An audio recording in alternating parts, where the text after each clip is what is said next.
ये question try करते हैं। F x is equal to this much, then f of 2x by 1 plus x square is equal to how much? So f x क्या दिया गया है? F of x is equal to ln log base e 1 minus x by 1 plus x। अच्छा, ये x mod less than 1 क्यों दिया गया है? मान लो अगर x मॉड लेस देन नहीं होगा तो log के अंदर नेगेटिव आ जाएगा, ठीक है, तो अनडिफाइंड हो जाएगा। तो f ऑफ, सिंपल क्वेश्चन है वो, f of 2x by 1 plus x square क्या होगा? Simple 1 minus 2x by 1 plus x square 1 plus 2x by 1 plus x square. अगर एलसीएम ले लोगे तो कितना आ जाएगा? log e 1 plus x square 1 plus x square will cancel each other and numerator में 1 plus x square minus 2x, denominator में बचेगा 1 plus x square plus 2x। तो ये हो जाएगा तुम्हारा log e 1 plus x का होल स्क्वायर, नीचे आ जाएगा 1 माइनस एक्स का, सॉरी ऊपर आ जाएगा 1 माइनस एक्स का होल स्क्वायर, नीचे आ जाएगा 1 प्लस एक्स का होल स्क्वायर। तो 2 इस तरफ ले आओ, 2 log base e 1 minus x by 1 plus x. तो अब ये कितना हो गया? 2f(x). तो ये इज द करेक्ट आंसर, ठीक है, सिंपल सा क्वेश्चन था। चलो ये क्वेश्चन देखो, the range of the function this. अच्छा, अगर तुम्हें mod x का डेफिनेशन याद है तो उसी के डेफिनेशन के हिसाब से हम करेंगे। mod x का डेफिनेशन क्या है? mod x का डेफिनेशन तुम्हारा है प्लस एक्स और x greater than equal to 0 और माइनस एक्स और x लेस देन 0। अब एफ एक्स को देखो, मान लो मैंने केस कर लिया, तो केस 1 में, पहले केस में x तुम्हारा ग्रेटर देन इक्वल टू 0। तो अब एफ एक्स क्या हो जाएगा? एफ एक्स हो जाएगा x बाई 1 प्लस एक्स, और हमें यहाँ पे रेंज निकालना है, ठीक है। मान लो अगर मैं एफ एक्स को y लिख देता हूँ तो y कितना हो जाएगा? x बाई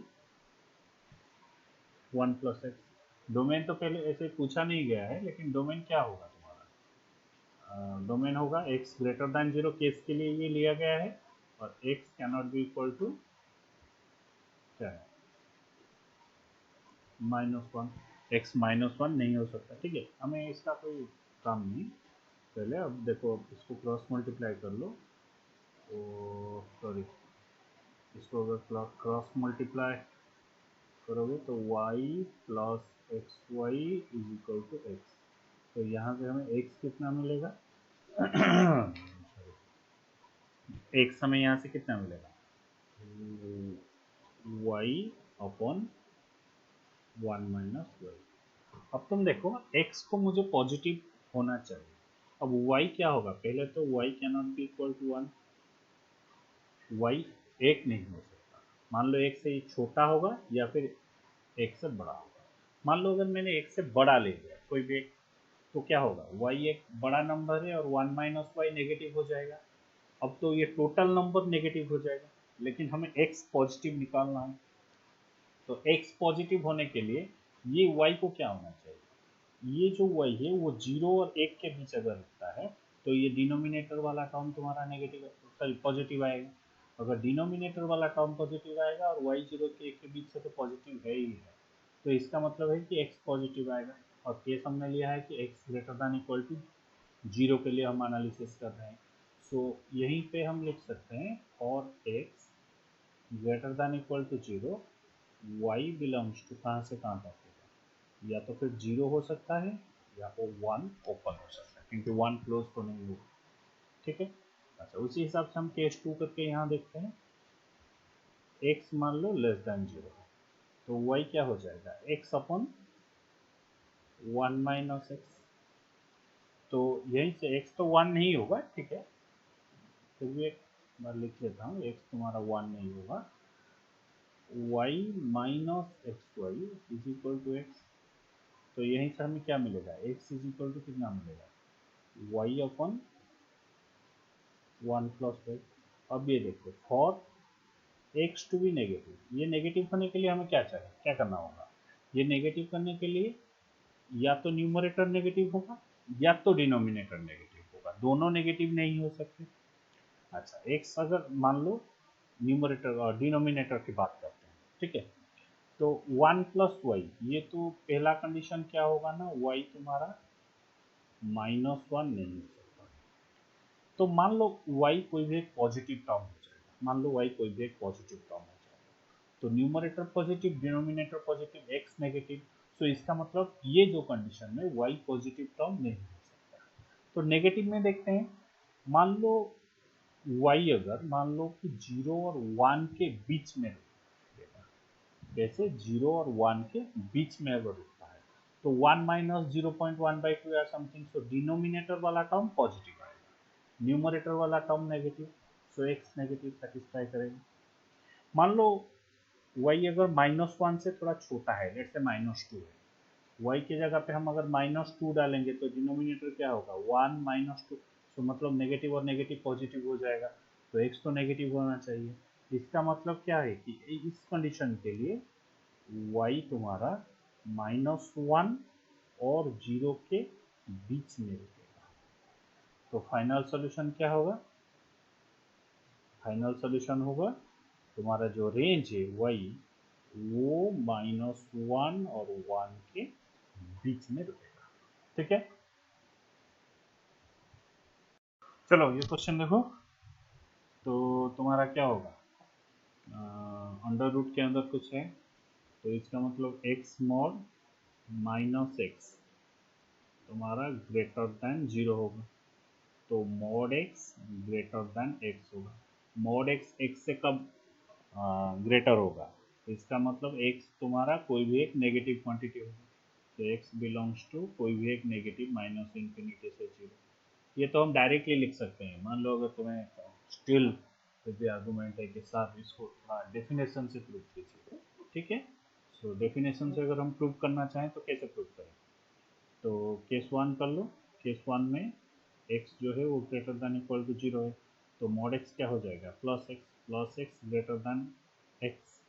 तो इसको अगर इस लेफ्ट साइड को ले आते हैं तो x minus x greater than 0, that implies 0 greater than 0, not possible, ये तो तुम्हारा पॉसिबल नहीं है, 0 ग्रेटर देन 0। सो अब केस 2 देखते हैं, केस 2 किसके लिए, x लेस देन 0, अब मॉड x क्या हो जाएगा, minus x greater than x, तो अब क्या हो जाएगा, -2x ग्रेटर देन 0, माइनस को अगर हटा देते हैं तो x लेस देन 0, यही है तुम्हारा सोल्यूशन। x मतलब s लेस देन 0 मतलब x belongs to minus infinity to 0।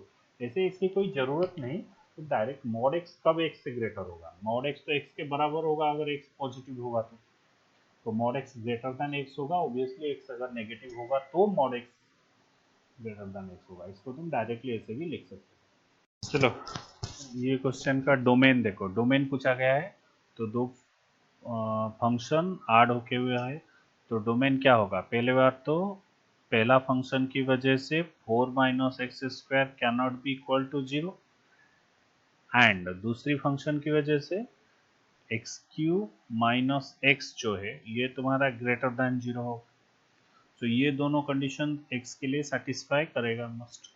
तो यहाँ से हमें क्या मिलेगा, not greater than equal to और नॉट इक्वल टू 0, इसका मतलब है क्या है, एक्स तुम्हारा प्लस माइनस 2 नहीं हो सकता, एंड इसको अगर हम सॉल्व करेंगे तो एक एक्स कॉमन ले लो, एक्स स्क्वायर -1 ग्रेटर देन 0, यहीं से हमें क्या मिलेगा, x -1 x plus 1 greater than 0। Number line draw कर लो, रूट्स कहाँ कहाँ होगा, एक 0 पे, एक -1 पे, एक +1 पे, तो प्लस माइनस, तो ये वाला केस के लिए क्या होगा, x belongs to greater than है तो -1 से 0 यूनियन 1 से इंफिनिटी, लेकिन इसके साथ क्या होगा ना, तुम्हारा जो ये वाला क्वेश्चन क्या सोल्यूशन है, लेकिन ये इंटरवल में से हमें इसको निकालना होगा, क्योंकि इन दोनों का कॉमन क्या होगा, ये तो, क्योंकि इंटरवल में देखो, ये इंटरवल में तो नहीं है, लेकिन ये इंटरवल में तुम्हारा 2 आ जाता है, ठीक है। तो 2 को हम इससे यहाँ से निकालना होगा, तो हम क्या लिखेंगे, फाइनल आंसर विल बी -1 से 0 यूनियन 1 से इंफिनिटी माइनस क्या कर लेंगे 2। तो इसी को अगर हम फिर से लिखेंगे 1 to 0 यूनियन 2 पे एक ब्रेक पॉइंट है, 1 to 2 यूनियन 2 to इंफिनिटी। तो कौन सा option, option A is correct. देखो इसमें क्या पूछा गया है कि f n is equal to this much and this is your greatest integer function, then n is equal to 1 to 56 summation f n का वैल्यू क्या है। अगर तुम्हें ग्रेटेस्ट इंटीजर का फंक्शन का वैल्यू पता है, मीनिंग पता है, तो ग्रेटेस्ट इंटीजर क्या है, मान लो अगर एन 0 और 1 के बीच में रहता है तो इसका ग्रेटेस्ट इंटीजर होगा 0।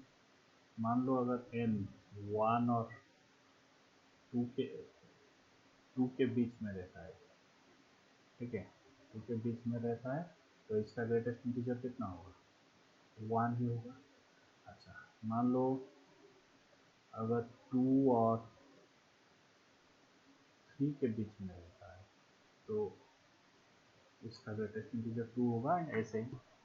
अच्छा, पहले ये क्वेश्चन को देखो, ये क्वेश्चन हमें हमें क्या पूछा गया है, summation of n is equal to 1 to 56 f n का वैल्यू पूछा गया है। अच्छा, अगर मैं एफ एन के जगह पे जो भी दिया गया है इसको लिखूं तो क्या होगा, 56 greatest integer of 1/3 plus 3n upon 100 into n, बस यही दिया गया है। अच्छा, अंदर वाले टर्म में पहले क्या करो, एलसीएम ले जाओ, n is equal to 1 to 56, अब ये क्या होगा, 100 प्लस 9n बाई 300 का ग्रेटेस्ट इंटीजर इंटू n। अच्छा, यहीं पे अगर मैं इसको n is equal to 1 n is equal to 2 ऐसे डाल के ओपन करता हूँ, तो एक टर्म ओपन पहले करते हैं, 100 प्लस 9 इंटू 1 बाई 300, बाहर रहा था नंबर 1 प्लस 2 आएगा ऐसे। अच्छा, मान लो ये अगर टर्म को मैं चेक कर लेता हूँ तो ये कितना वैल्यू आएगा इसका, 100 इंटू 9 इंटू 1 मतलब 9, 109 बाई 300। सो इसका वैल्यू चाहे जो भी कुछ हो, इसका वैल्यू एक फ्रैक्शन आएगा 0 और 1 के बीच में, और 0 और 1 के बीच में अगर आता है तो इसका ग्रेटेस्ट इंटीजर कितना होगा, 0। 0 इंटू ये नंबर है यहाँ पे 1, तो ये जो वैल्यू है टोटल 0 आ जाएगा। इसका मतलब ये है कि जब तक ये जो न्यूमरेटर है और डिनोमिनेटर वाला जो टर्म है ये 1 से ज्यादा नहीं हो जाता, ये ग्रेटेस्ट इंटीजर फंक्शन 0 होता ही चलेगा, ठीक है। तो ऐसे कब तक चलेगा, तो अब तुम देखो, अगर मान लो तुम यहाँ पे हिट एंड ट्रायल और थोड़ा सा आईक्यू लगा के, इतना डिफिकल्ट नहीं है, मान लो अगर 22 में डालता हूँ बाई 300 इंटू यहाँ पे कितना होगा 22, अब 22 इंटू 9 क्या होगा, कितना 198 प्लस 100 मतलब 298, स्टिल इसका वैल्यू 0 आएगा। इसके अगले टर्म क्या होगा, plus 100 plus 9 into 23 by 300 into 23। अच्छा, अब तुम देखो 23 इंटू 9 कितना आ जाएगा, 207, 207 प्लस 100, 307 बाई 300, तो ये 1 पॉइंट समथिंग हो गया। इसका मतलब है इसका जो ग्रेटेस्ट इंटीजर होगा वो 1 ही आएगा। सो 1 इंटू 23, उसके बाद जो आएगा वो कितना होगा, 100 प्लस 9 इंटू 24 बाई 300 इंटू 24, तो मतलब ये होगा तुम्हारा 1 इंटू 24। ऐसे करके कब तक 1 चलेगा, तुम देखो 100 प्लस, मान लो मैं 9 इंटू 55 डालता हूँ, इंटू 9 इंटू 55 बाई 300 इंटू 55, अच्छा, ये 55 इंटू 9 कितना होगा तुम्हारा? 595 प्लस 100, ठीक है। ये कितना होगा तुम्हारा? सॉरी, 55 इंटू 9 मतलब 495 प्लस 100। 495 प्लस 100 कितना होगा? 595। 595 बाई 300, तो ये तो तुम्हारा 2 से छोटा मतलब 1 पॉइंट समथिंग होगा। इसका मतलब ये वाला जो टर्म है स्टिल 1 इंटू 55 होगा। अब एक लास्ट टर्म चेक कर लो, 100 प्लस 9 इंटू 56 बाई 300 इंटू 56। ये देखो 56 इंटू 9 तुम्हारा डेफिनेटली जितना भी होगा प्लस 100 डालोगे बाई 300 करोगे तो ये 2 पॉइंट समथिंग आएगा। तो इसका मतलब इसका ग्रेटेस्ट इंटीजर होगा 2। अब अगर हम ये सारे ग्रेटेस्ट इंटीजर को ऐड कर लेते हैं तो क्या होगा कहीं, is equal to 0 plus up to तुम्हारा चलेगा कितना जीरो? 22 zero, 22 times. अब उसके बाद शुरू होगा 23 इंटू 1 प्लस 24 इंटू 1, ऐसे करके कब तक चलेगा? 55 इंटू 1, ठीक है। अब क्या होगा? प्लस ये जो होगा तुम्हारा 2, तो अब होगा तुम्हारा 2 इंटू 56। अब ये तुम देखो, अब ये तुम्हारा क्या हुआ ना, ये एक एपी है जहाँ पे नंबर ऑफ टर्म 23 से 55 मतलब 33 टर्म्स है। तो इस एपी का सम हम कैसे निकालेंगे?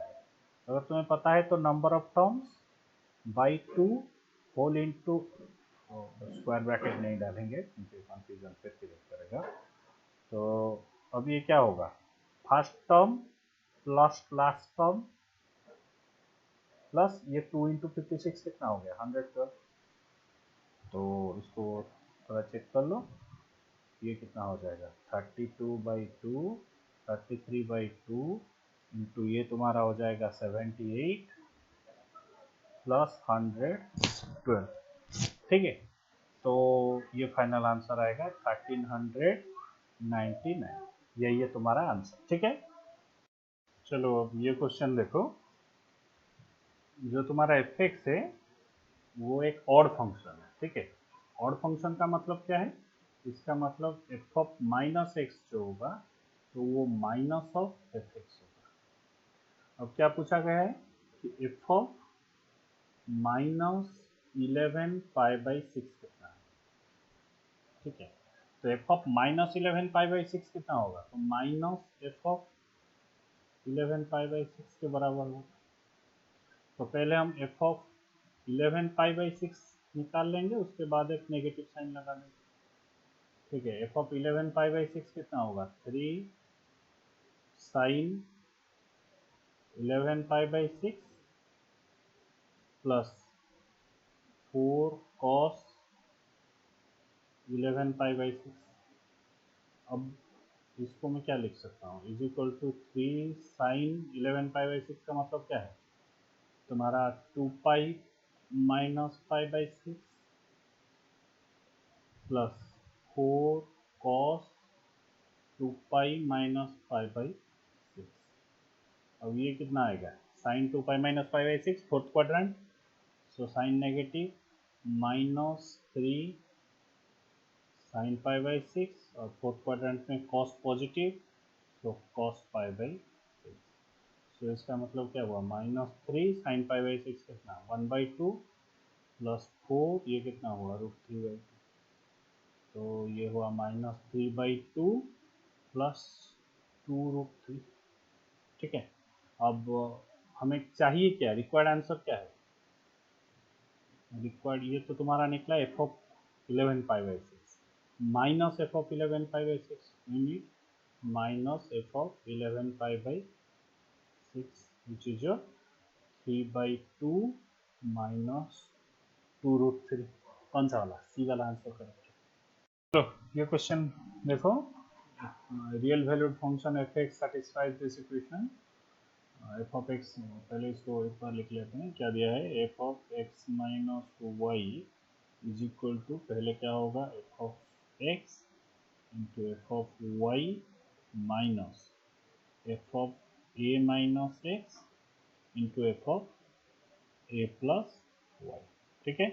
अच्छा, अब क्या करो, तुम y की जगह पे जीरो डाल दो, y की जगह पे जीरो डाल दो, तो अब ये क्या आ जाएगा ना, F of x is equal to f of x into f of zero minus F of A minus x into f of a plus y, y की जगह पे जीरो तो एफ ऑफ में क्या दिया गया है कि f of zero is equal to one.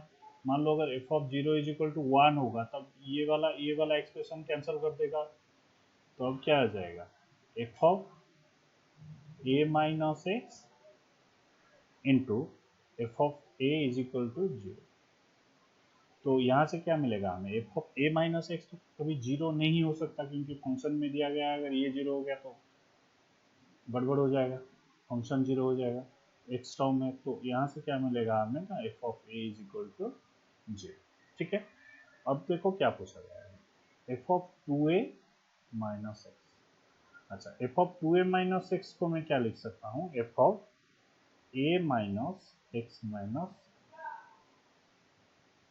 अगर ऐसे लिखने से क्या होगा, which is equal to f of a into f of x minus a minus F of A minus X minus A मतलब प्लस है। तो अब ये क्या आ जाएगा तुम्हारा f of a into f of x minus a minus F of A minus x. तो ए से ए माइनस करते हैं तो f of A minus a आ जाएगा into f of a plus y, f of a plus y, y मतलब second term है तो ए कैंसिल हो जाएगा, अब ये क्या आ जाएगा एफ ऑफ एक्स आ जाएगा। तो यहीं से एफ ऑफ ए तो तुम्हारा जीरो है, तो इसका मतलब पहले वाला टर्म जीरो हो गया और ये हो गया एफ ऑफ जीरो तो वन है, तो one into f of x. इसका मतलब क्या है कि ना ये हो गया तुम्हारा माइनस एफ ऑफ एक्स। तो बिट वन और option one is correct. The graph of the function y is equal to fx is symmetrical about the line x is equal to 2। अच्छा, मान लो देखो यहाँ पे ये है तुम्हारा x एक्सिस, ये है तुम्हारा y एक्सिस, और x is equal to 2 line कहाँ पे होगा, यहीं पे एक वर्टिकल लाइन होगा जो कि तुम्हारा होगा x इज इक्वल टू 2। ठीक है।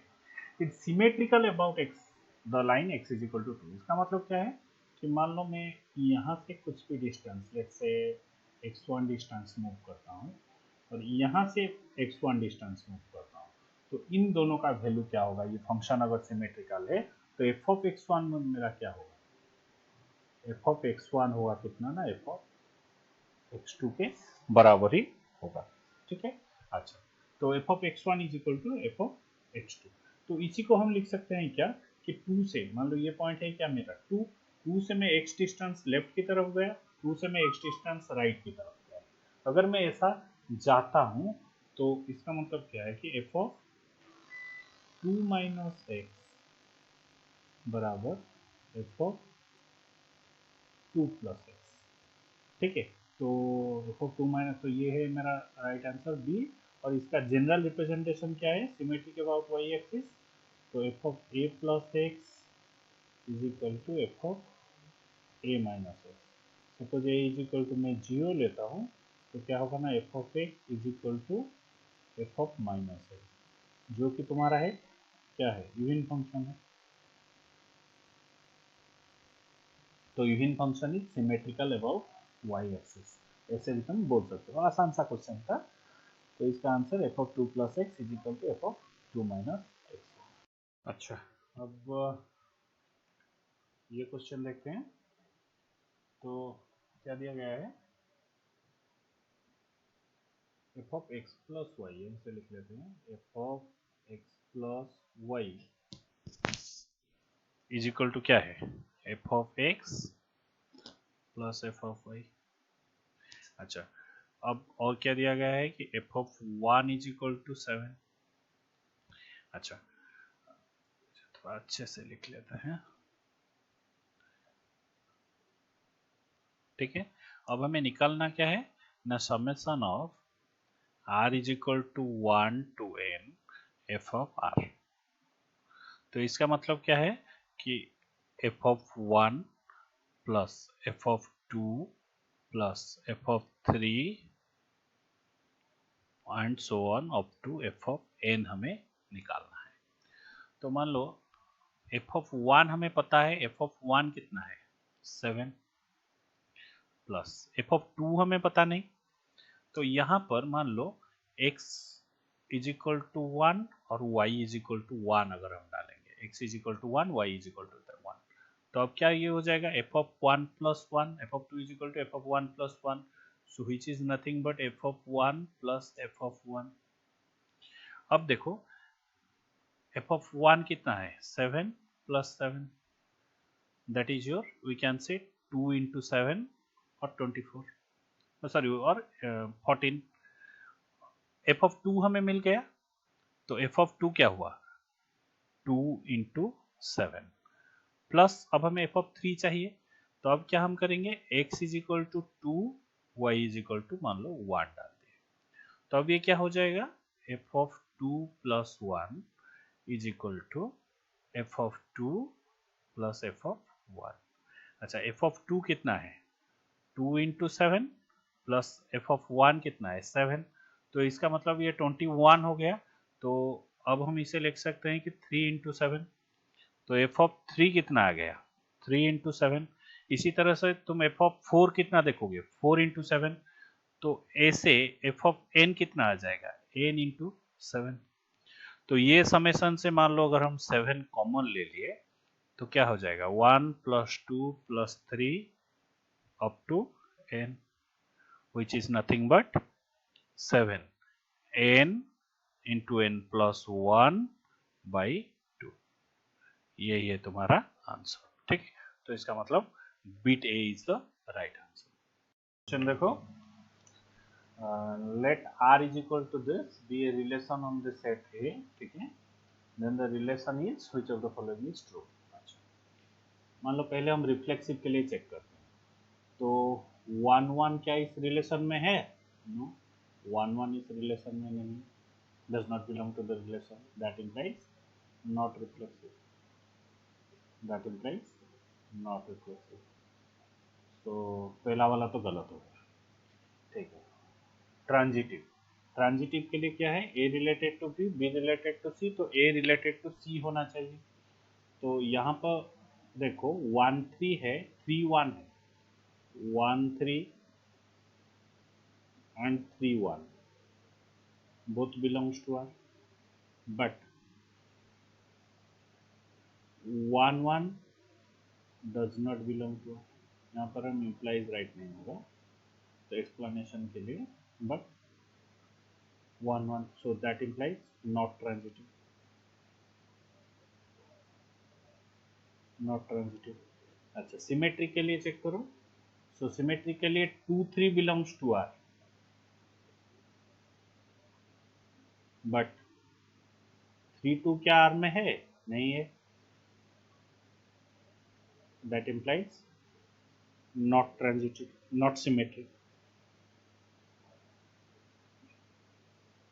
सो नॉट सिमेट्रिक मतलब ऑप्शन सी इज करेक्ट, ये सिमेट्रिक नहीं है। और ऑप्शन डी को अगर चेक करते हैं, एक फंक्शन क्या हो सकता है, तो यहाँ पे देखो 2 और 3 और 2 और सॉरी 2 2 का जो है एक 4 और 2 का इमेज एक 4 है और एक इमेज 3 है, जो कि फंक्शन का रूल को वायलेट और फंक्शन का डेफिनेशन को वायलेट करता है। सो 2 इमेजेस हैव सेम और हैव सेम 3 इमेज है, so that means not a function. तो इसका मतलब क्या है कि ये एक फंक्शन नहीं हो सकता। तो इसका मतलब right option is option C, that is. चलो ये क्वेश्चन देखो, let A and B two sets containing 2 elements and 4 elements, ठीक है, and the number of subsets of A cross B. अच्छा, पहले यहाँ पर देखो क्या दिया गया है, number elements in A is 2, number of elements in B is 4। So number of elements in A cross B will be how much? 2 into 4, which is 8. So total number of subsets total number of subsets कितना होगा 2 to the power 8 which is 256। अच्छा देखो यहाँ पे क्या दिया गया है कि number of subsets of a plus be having 3 और मोर एलिमेंट्स। इसका मतलब क्या है कि हम अगर ये टोटल सबसेट में से zero number of subsets having 0 element minus number of subsets having 1 element minus number of subsets having 2 element अगर हम माइनस कर देते हैं तो रिक्वायर्ड आंसर आ जाएगा। तो यहाँ से क्या मिलेगा कि number of subsets having 0 elements। तो ये क्या है 8C0 number of subsets having 0 element is 8C0। so number of subsets having 1 element is 8C1। number of subsets having 2 element is 8C2। तो मान लो अगर इससे हम चेक कर लेते हैं तो ये हो जाएगा 1। इसको अगर हम देखते हैं तो 8 factorial by 1 factorial into 8 minus 7 factorial, तो अल्टीमेटली ये हो जाएगा 8। और हम इसे अगर चेक करते हैं तो 8 factorial by 2 factorial into 8 minus 2 मतलब 6 का फैक्टोरियल। तो ये कितना हो जाएगा 7 इंटू 8 बाई 2, तो 7 इंटू 4 विच इज 28। तो रिक्वायर्ड आंसर कितना होगा, इसको हम टोटल नंबर ऑफ सबसेट से हटा देते हैं। तो required answer will be 256 minus 1 plus 8 plus 28। तो इसको अगर हम हटा देते हैं तो 37 256 9 256 माइनस 37 अगर हम करेंगे तो वो आएगा कितना